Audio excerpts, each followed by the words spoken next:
Hi everyone! We're just gonna get this done quick because for some reason this month is really difficult for me.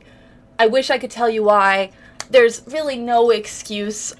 We did have Theriathon last month and things have been very busy here ever since. Mostly, I think it's just that everyone in this house got sick. Jason has pneumonia, which is scary because Jason doesn't take care of himself when he's sick. He managed to be laying down today, which is nice. Well, I finished up the episode for Monday.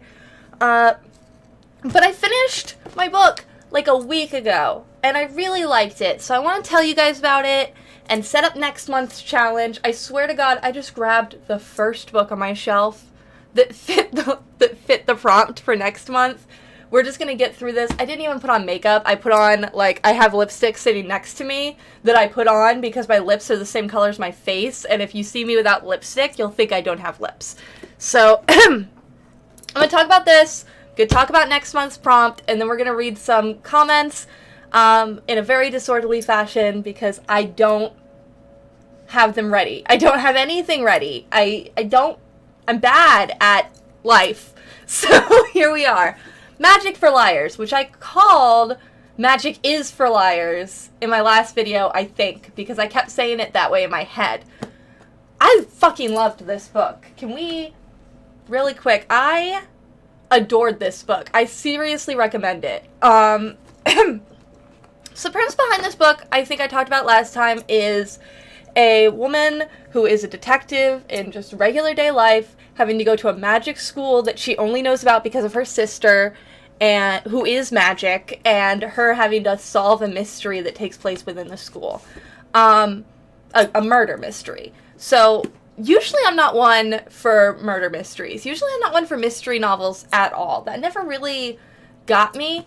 I remember when I was little, I used to like the Nancy Drew books, but number one, it's just because they looked cool.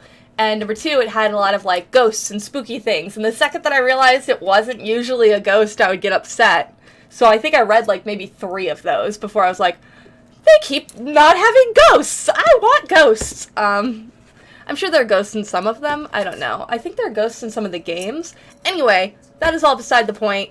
Magic for Liars. So, there aren't any ghosts in this. Spoiler alert. I really loved the main character because she is super fucking flawed, and they don't try to hide it, but they also don't play it up to a degree where, I feel like sometimes when there are flawed characters in books, and tell me if, you've ever noticed this before, they really pump up the flaws in their personality to a point that I find to be unbelievable, and that can get sometimes very annoying. And with Ivy, the main character of the book, you can tell that she's trying her best and she's just fucking up because she's human, which is really interesting, especially when it comes into play with her relationships with other characters.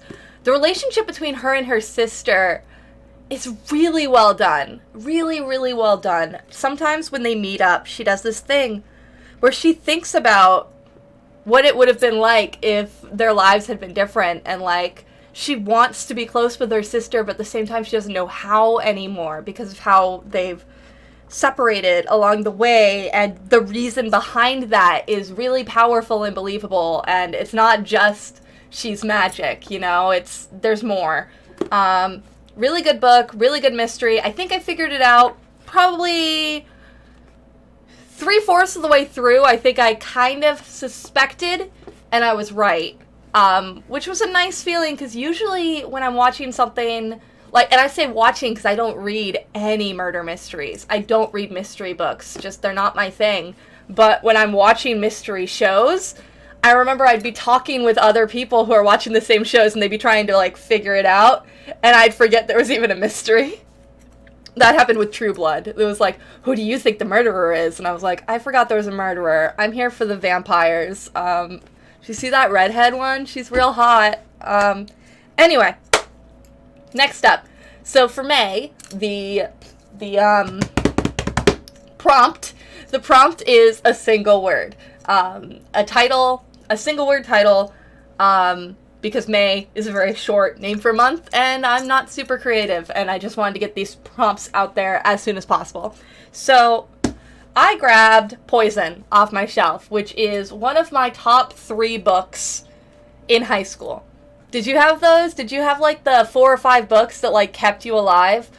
For me, it was Poison, Sweet Blood, and probably The Haunting of Elizabeth Cray. I never had to say that out loud. I really love Chris Wooding as an author, or I did in high school. We'll see. But in high school, I adored this book to the point where I checked out all of Chris Wooding's books from our local library. I can't remember. The Storm Thief. The Storm Thief is really good too, by Chris Wooding.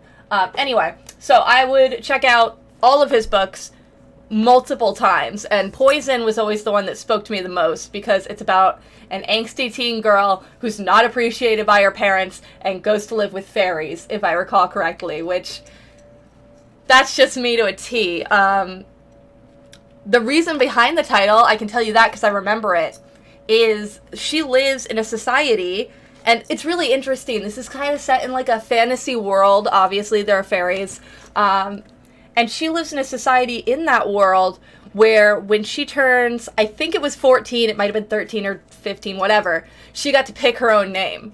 That's the whole point of their society. And usually they pick like flowers or stars or trees. And the morning before she's supposed to pick her name, her mother calls her poison to the family. Her stepmother, if I recall correctly, because it is a fantasy book and stepmothers are the devil.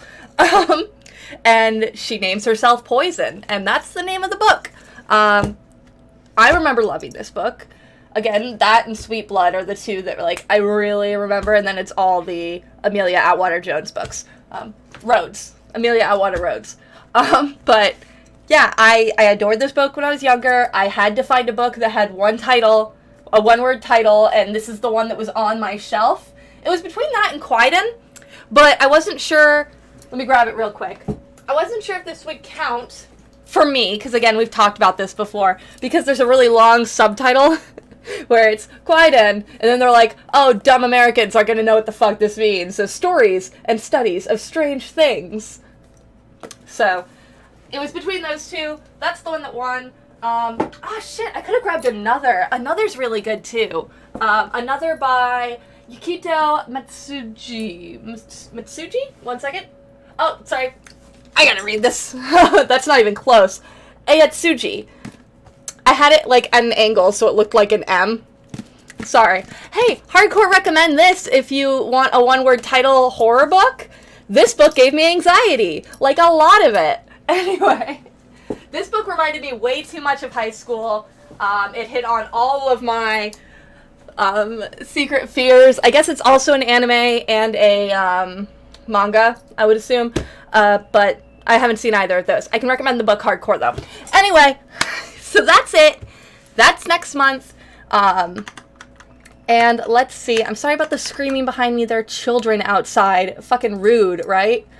I'm going to go to the Discord and just, like, pick a few of the comments that have been left over in the last month and just read them out loud, and we'll see what happens. Okay, let's see. We're looking for, yes, April. So I'm the 7th finished Paper Magician. They said, I don't know. I don't think I have your pronouns. Whoop. They said it had an innovative magic design that I appreciated, but the book largely fell into my very least favorite fantasy subgenre, romance novel disguised as fantasy. That's my favorite, but like only if I know I'm going into it. Like, I love romance. We've talked about this before, specifically queer romance. I always find myself going that way, but like that's only my favorite if I know going into it. If I pick up a book and I'm really interested in, like, the politics of the situation and it turns out to mostly be a romance, I'd be mad. Like, I need to know it's a romance going in. The descriptions of what things look like are very detailed to the point that I sometimes had a better idea of what the world looked like than why things were happening. I bet tons of people would love this book. It just didn't hit the right notes for me. Mandy said, yeah, I wasn't a big fan of the romance plot either. I was hoping for cool magic and awesome Lady Bean's awesome stuff. Oh, awesome Lady Bean awesome stuff. And then she put a spoiler alert. I agree with your spoiler alert. But I'm not going to spoil the book here. So that's what one person read. Let's see. Oh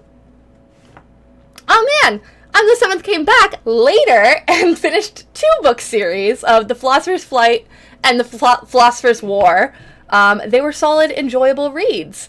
They say, well, the idea starts with it not being magic so much as a philosophical science. Hey, my book was the same. Magic for Liars. It's all framed in kind of a scientific magic sort of way, where every once in a while they'll talk about magic. It's clear that there's a lot of science to it. And magic is only the force that controls science. So you have to really have a solid understanding of science to do anything magical. One of the teachers is like they have a fancy word for it, illusionary teacher, where like he teaches people how to like make things disappear and reappear and like change the color and all of that. And it has a lot to do with like the inner eye. And anyway, the story takes place from largely just before World War I. The best practitioners of the magic are all women, and the divide largely isn't even close. So the plot, very loosely speaking, is kind of like G.I. Jane, except the main character is a young man trying to join an elite rescue flight squad that is exclusively women. See, if that were an anime, it would just be a harem. He wants to be more like his mom, who's essentially his hero. I liked it a ton.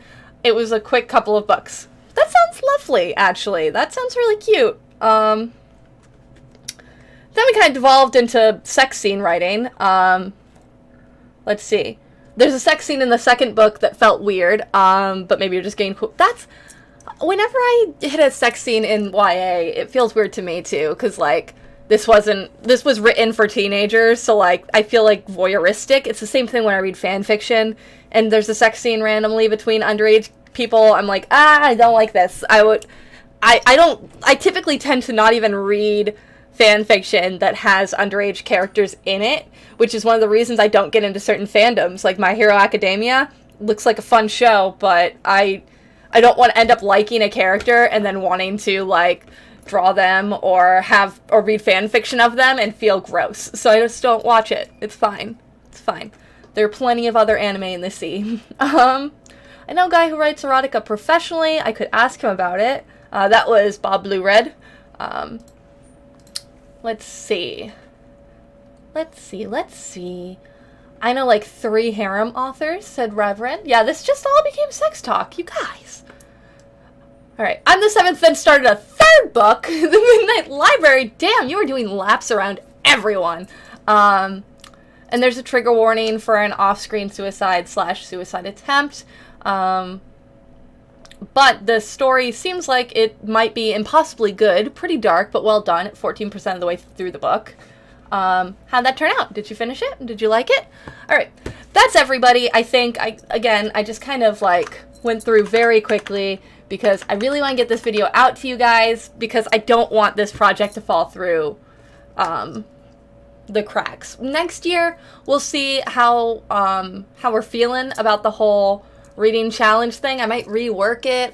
Maybe we'll have a set books. Like, it's like, okay, read this, and this, and we can have people pick it out or something. Because I feel like interest is waning. And my interest isn't waning. I'm just having a really hard time getting to this. So, Poison is next month. I really loved this book. It should be a super quick read because this is the YA-iest YA. But no hate, because I love YA. I don't read it very super often. I don't think Magic for Liars was YA. No, it's not. It's not. I remember because someone asked about that in the Goodreads thing. Anyway, yeah, I think that's everything. Thank you guys for being patient with me. I know that these aren't like super popular videos or anything, but I like making them. I like talking to you guys about books. Any discussions that we have about stories, go ahead and post them in the Discord server. You can sign up for the Discord server by going to the Patreon. I'm going to link that down below. $1, you get into the server, and we have a good time. One more thing. Jameson from the cast just posted a video on his channel, Deliberate Practice. and he's starting that up again. It's a really interesting series. I'm pretty sure everyone who watches me on here also watches him already, but if you don't, go check him out. Jameson has an amazing voice, so even just doing it for that is great, but his editing is spectacular, like 1,000 times better than what the fuck I'm doing, which is just sitting down in front of the camera and blabbering on for 15 minutes and then just closing it out and making a thumbnail, which is what I'm doing. Anyway, thank you guys so much. I will talk to you later. Bye.